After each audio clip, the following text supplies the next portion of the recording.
This is a Renew original recording. Hello and welcome to the Believe in People podcast, a 2024 Radio Academy Award nominated podcast to talk all things addiction, recovery and stigma. My name's Matthew Butler and I'm your host, or as I like to say, your facilitator. Today I'm with Johnny Borrell, the guitarist, singer and frontman of the band Razorlight. Johnny joins us for a deep and honest conversation about his teenage heroin addiction, his journey to recovery and the stigma that often surrounds these struggles. He opens up about the difficult times he faced after being removed from his band due to drug use and how he gradually regained control over his life and music with the help of close relationships and an unexpected comfort in playing Championship Manager.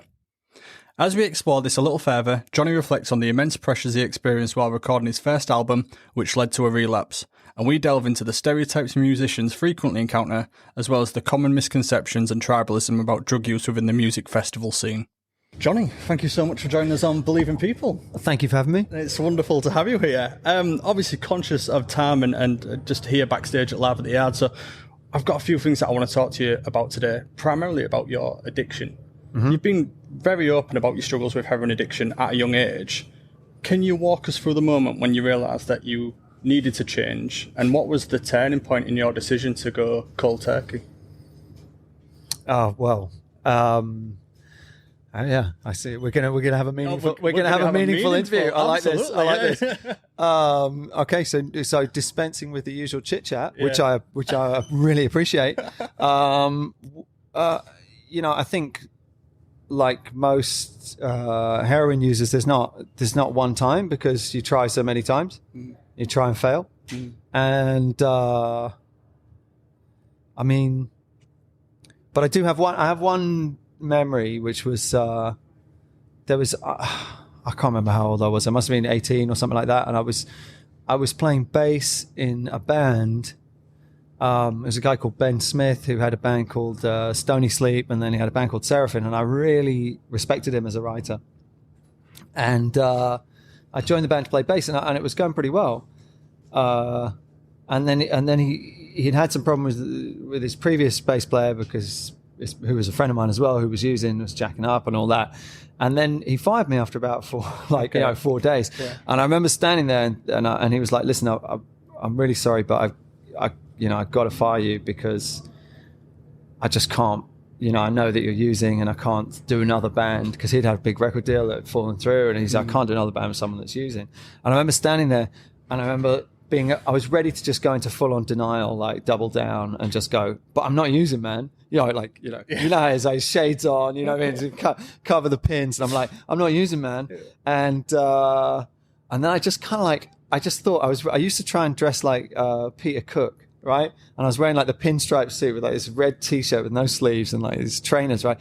And I had this like old pinstripe suit, and I had a bunch of pockets, and like in every pocket pretty much was a different drug. You know what I mean? I just kind of I could just feel them glowing like that, you know what I mean? Including my heroin. And I was about to bullshit him like you would, and just go, "But I'm not using it." And I just looked at him and I just said, "Yeah, fair enough." And I remember sort of I remember thinking like, "Yeah, man, that sucks," And that was a moment where I was like, that was the first time that I'd really consciously realized that using could get in the way of trying to do what I wanted to do, which was be a musician, Because the interesting thing about your story, I think a lot of, and me included, when I heard that you were someone who had gone through heroin addiction, I instantly thought it was famous rock star heroin addiction, but all this came before, didn't it? Well, you? Yeah, I mean, absolutely, and that was kind of in a way the best thing that ever happened to me, because we had, like most heroin users, you tend to sort of develop a little nucleus, a little family, you know what I mean, that you use with, and I was 16 the first time I used, and then that was with John Hassel, who was the bass player in the Libertines, and by the time we'd both got to like 20, we were both pretty much clean, and then so our respective bands getting signed and getting out there was like we'd already been through it, which was really, well, it's kind of like this London, like accelerated growth, thing, but like it was really unusual. And I think, and John sort of turned to he turned to sort of Buddhism and stuff like that. So by the time the Libertine started and was taking off, he was no longer drinking. He was no longer, doing anything, you know. And likewise for me, by the time Razorlight got going, I mean, I did fall off the wagon in the first year of Razorlight, but in terms of heroin, it was done. You know, I mean, I was clean by about 2021, and I mean, so I'm jumping right in, but I had this moment in about 2001 where just everything got real. I lost a couple of friends in a car crash. In fact, one of my friends was they were in a band. 3 of the band got wiped out. They were 19 years old. I was 20, I guess, and one of them was one of my using friends as well. And I had some really bad stuff in a relationship, and I just had this moment where everything kind of got super real. So it was like, I kind of got to sort this out. Yeah, it's so good, like you said, getting it out of your system then, but the temptations when, like you say, getting sound and the momentum that yourself had with Razorlight, the pressures that you might have experienced there, because naturally you're in those environments where it is a party lifestyle as well. Yeah. Like, how was you keeping yourself, I'll use the word safe, how was you keeping yourself safe from these temptations that you may have encountered? Well, I think the thing for me was that I knew that the thing is, once you've, I mean, not to be too flippant about it, but once you've been a heroin addict, there's not really any other drug that does it for you. Yeah. Right. So you hit the top there, aren't you? So I wasn't gonna, nothing else was that appealing. You know what I mean? And that whole sort of like showbiz cocaine lifestyle has never appealed to me. I've never had any interest in cocaine. I mean, and so it was kind of like, if I was gonna get into it, pretty much I knew I'd get back on the gear, and I knew if I got back in the gear, that would kind of destroy everything. But I actually did we ended up recording the first album, and it got to a really high pressure situation. And I actually, I that was when I did fall off the wagon. That was when I relapsed, and I said to my tour manager, can you get me some gear? And I did, and I was kind of doing it. We were out in this residential studio in Cornwall, and it was great because being a rock star, I could always wear the shades, right? So I could at least cover up the pins. And then I also had scabies at the time, which is like these little mites that live under your skin. So I was itching all the time as well, which is another giveaway when you're stoned, right? So I was just itching and just like wearing my shades all the time. I was like, it's just the scabies, And I'm like, most people knew, but not everyone picked up on it. Yeah. But I did a deal with my manager. I said to him, look, who's one of my best friends, I said to him, look, I'm scoring, and I'm doing this so I can finish the album, because I just need something to get me through this. And if I'm still doing it in 2 weeks, I want you to just like cut me off. Like, don't help me, don't call me back. You know what I mean? Just like, don't work with me. I was like literally like just asking him to do this. And I managed to get in and get back out again, which was which worked. But so apart from that, that was, it was just kind of like what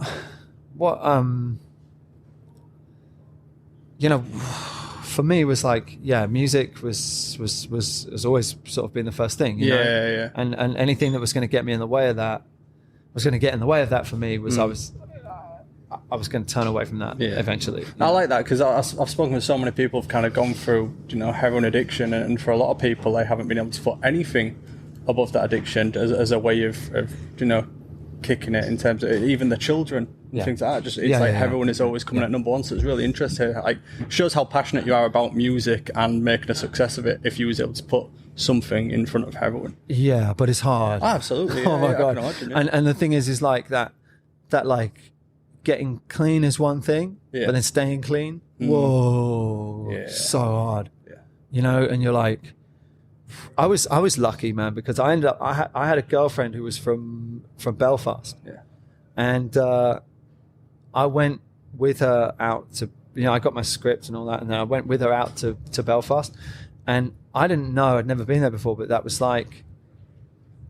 probably one of the few places in the UK where I wasn't able to score. Because it was like, it was just some vibe. Normally I'd go up to anyone on the street and just like, but there it was like if you asked the wrong person, you could get into a lot of trouble. And I think I kind of picked up on that. And I don't know, I was just lucky, and I just, I had good people around me and stuff. So it was kind of like, but that thing, I really remember that thing of just like, what's going to happen? You even chemically, I believe your brain is not going to produce any serotonin for months and months and months. And you're just like, nothing's working. Yeah. And the worst thing was, in my previous attempts, every time I would relapse, it was like everyone would be like, "Oh wow, you're back to yourself," Yeah. You were celebrated for real. Exactly. Oh yeah, we got Johnny back. Yeah. You said that about a script, like so you've been on a methadone program as well. Yeah. What was that like for you? Was it because some people can be on methadone for like almost their entire lives? It can last for years. Yeah. Well, I didn't really. I mean, it was like, okay, I sort of thought this is not going to get me off anything. This is going to help the physical side of it, but ultimately I'm going to have to jump.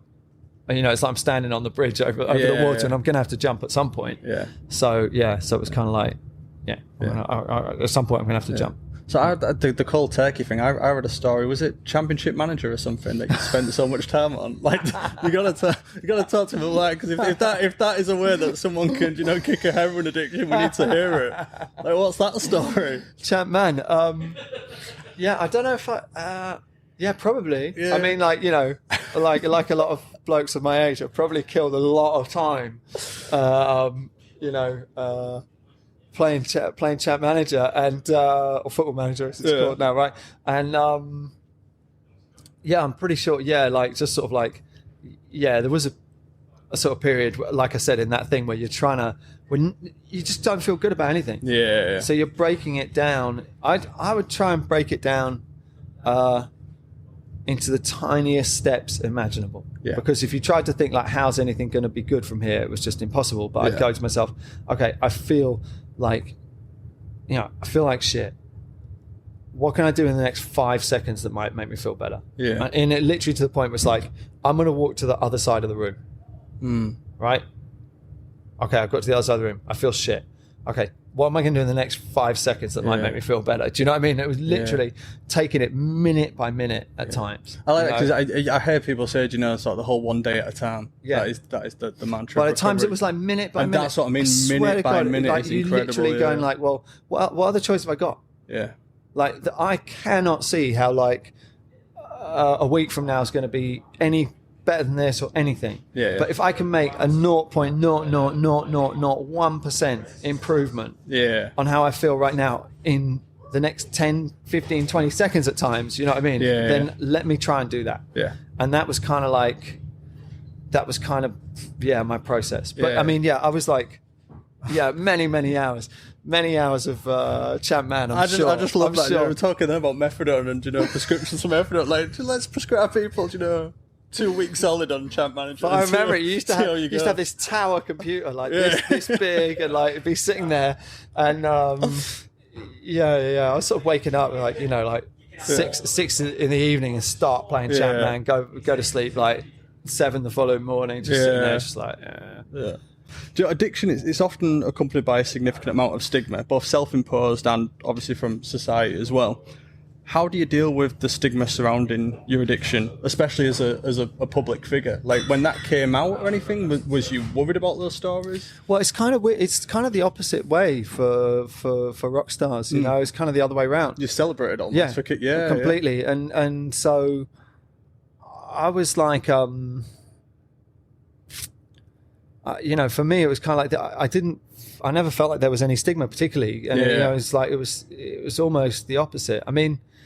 Definitely all right, hang on, rewind. When I was a kid, definitely some drugs are considered okay and some drugs are not considered okay, which is one of the things that I find so weird. Yeah. It's like, okay, so the white drugs are good and the dark drugs are bad and whatever, And I say that even with alcohol, though. Alcohol totally is just agree. So normalised and not celebrated completely to be normal, but And I remember going to Glastonbury one year.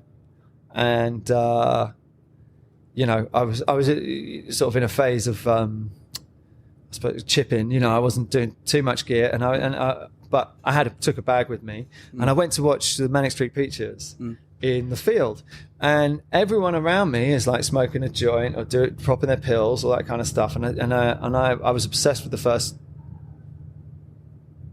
first 3 Manic Street Preachers albums, and I was there and I was screaming and having a good time, and then like I remember I sat down with my girlfriend and I got the foil out and I lit it up and I started to smoke it, and it's like people looking at me like, and people are like, oh, you can't do that here and stuff like that. I'm like, this is Glastonbury, right? And how come those drugs are okay and this drug isn't? Yeah. Do you know what I mean? I was like, what is...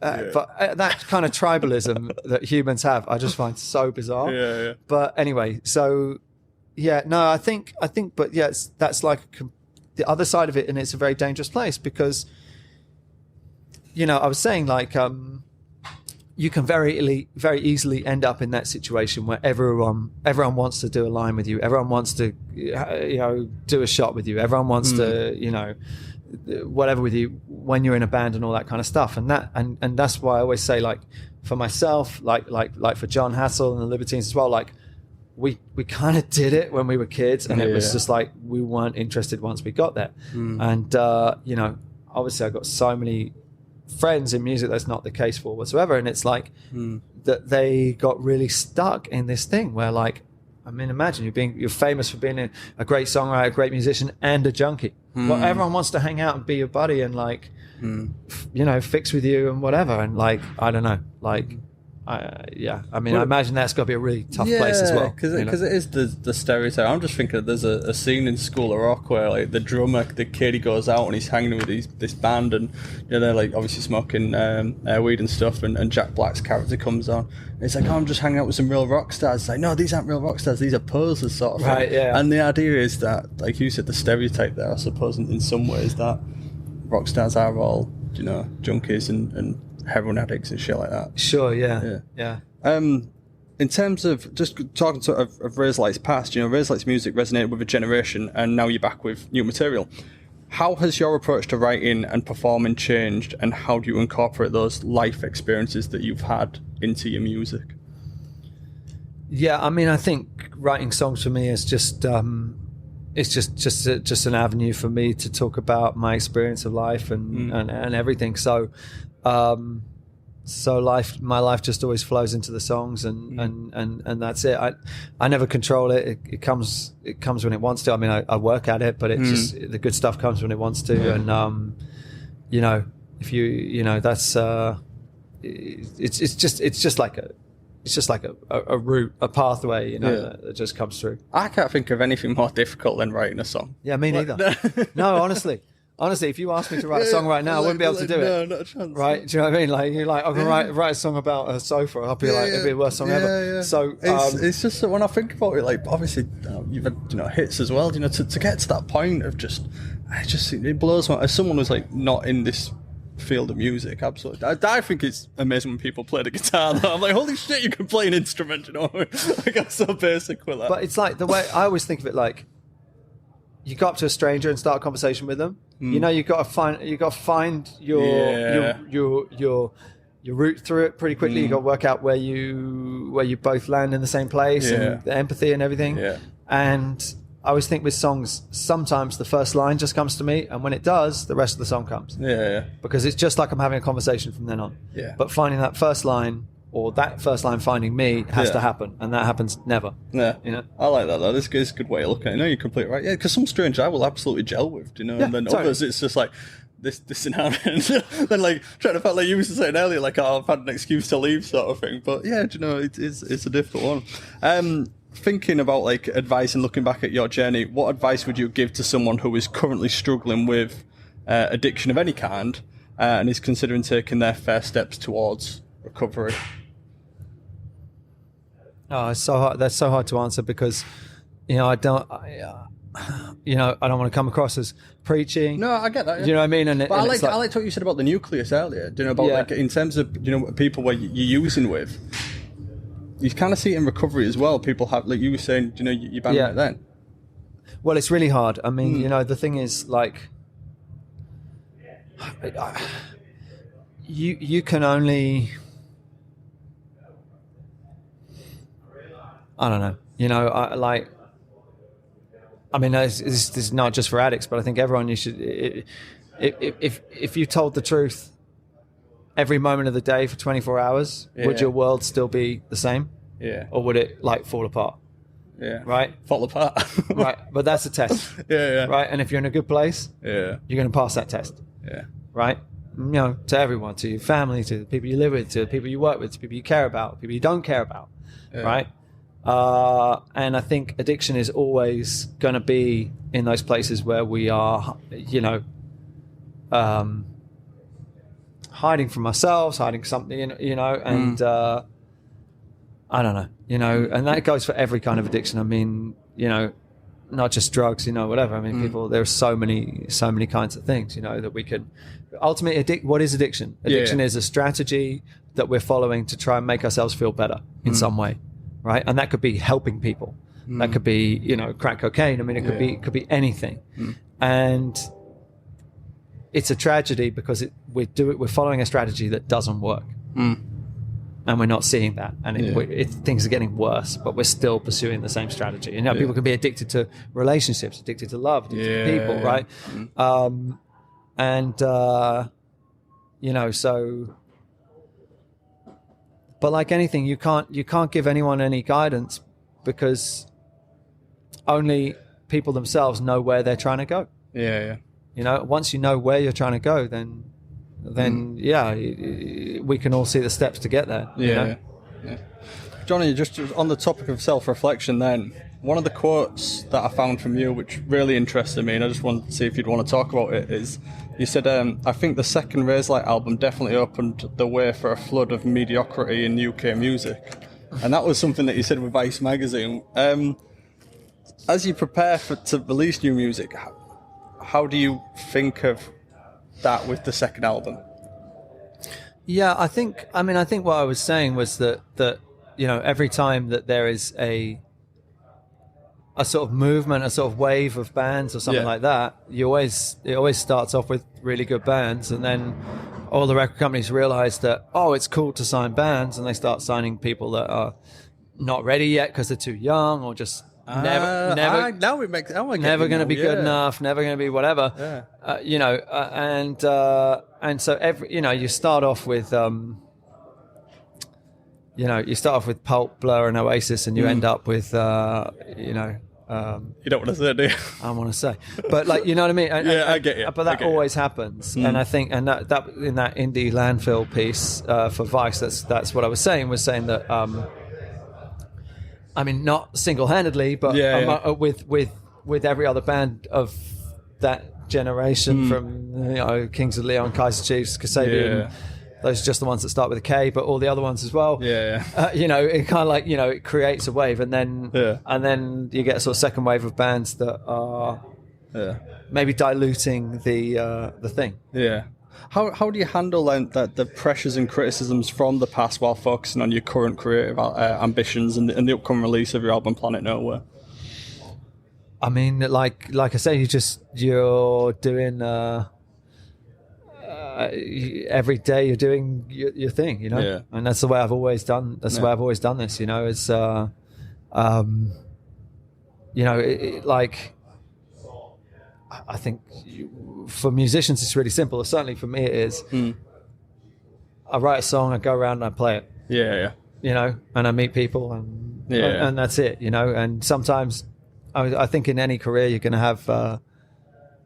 You can have moments where you are vastly overrated, vastly underrated, and everything in between. You know, and there's just times where something will hit and something will land, and there's times when it doesn't. You know what I mean? But I just think that kind of doesn't matter to the actual people that are making the music so much. You know, you're just kind of like, you know, you're going to turn up and do your thing. You know. Thank you. Johnny, I'm conscious they're going to do the next sound check, so I just want to wrap this up with 10 quick fire questions actually that I ask all my guests. Go for it. What's your favourite word? The.